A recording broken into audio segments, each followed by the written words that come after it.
नमस्कार दोस्तों, मैं आज बात कर रहा हूँ 2026 में एक नया नियम लागू हुआ है जिसका नाम है यूजीसी। क्या यह शिक्षा में समानता या विवाद पैदा कर रही है? भारत की उच्च शिक्षा प्रणाली हमेशा से बदलाव के राह पर रही है। 2026 की शुरुआत में यूजीसी ने एक नया नियम को लेकर आया है जिसको लेकर देश भर में बहस और विवाद खड़ा हो गए हैं। क्या यह नियम समानता और शामिल होने के लिए है या कुछ वर्गों के अधिकारों पर सवाल उठाता है? तो आइए इस वीडियो में हम लोग जानेंगे कि यूजीसी आखिर है क्या। जनवरी 2026 में यूजीसी एक नया नियम को लेकर जारी किया है, promotion of equity in higher education institution regulation 2026। इसका सबसे बड़ा लक्ष्य है उच्च वर्गों के शिक्षा संस्थानों में जाति व भेदभाव को खत्म करना, सबके लिए समान अवसर और इंसाफ को खत्म करना। ये नियम इसलिए बनाए गए हैं कि कैंपस के अंदर किसी भी प्रकार का भेदभाव को रोका जा सके, चाहे वह जाति, धर्म, लिंग या विकलांगता की हो। हर कॉलेज और यूनिवर्सिटी में इक्वल अपॉर्चुनिटी सेंटर बनाना होगा। भेदभाव की शिकायतों के लिए ग्रीवेंस मैकेनिज्म तैयार करना होगा। जागरूकता प्रशिक्षण और सेंसिटाइजेशन का कार्यक्रम कराने होंगे। इस नियम के अनुसार हर संस्थानों में इक्विटी कमेटी बनाने होंगे।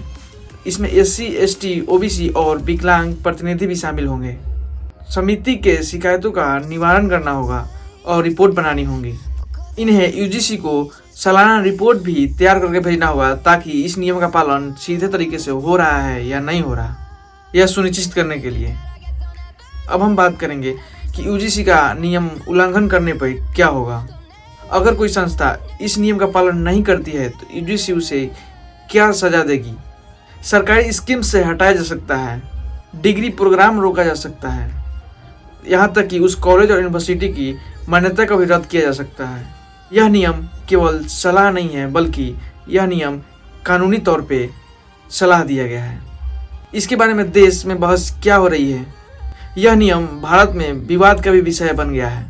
कुछ लोग कहते हैं कि यह नियम उच्च शिक्षा में निष्पक्षता लाएंगे, लेकिन दूसरे वर्ग के लोग कहते हैं कि इसमें कुछ समुदायों का नुकसान भी हो सकता है। यह नियम जातिगत तौर पे विभाजन भी कर सकता है। राजस्थान जैसे राज्यों में कुछ लोगों ने इस नियम को वापस लेने की भी बात करी है। यह नियम लगाने पर छात्रों को क्या फायदा होगा?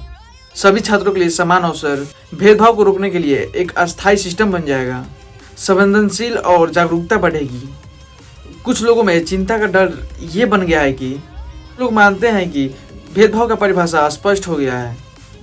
लोगों को यह नियम गलत आरोपों को बढ़ावा दे सकता है। विवादों और विरोध के कारण शिक्षा पर गलत प्रभाव पड़ सकता है। यह यूजीसी का नया नियम बस एक शुरुआत है, लेकिन सवाल ये उठता है कि ये नियम समानता और न्याय को मजबूत करेंगे या ये नियम अपूर्ण और विवादित बनकर रह जाएंगे। वो तो समय ही बताएगा। अगर आपको ये वीडियो अच्छा लगा होगा तो वीडियो को लाइक, कमेंट और शेयर जरूर करना और कमेंट करें कि आप इस नियम के बारे में क्या सोचते हैं।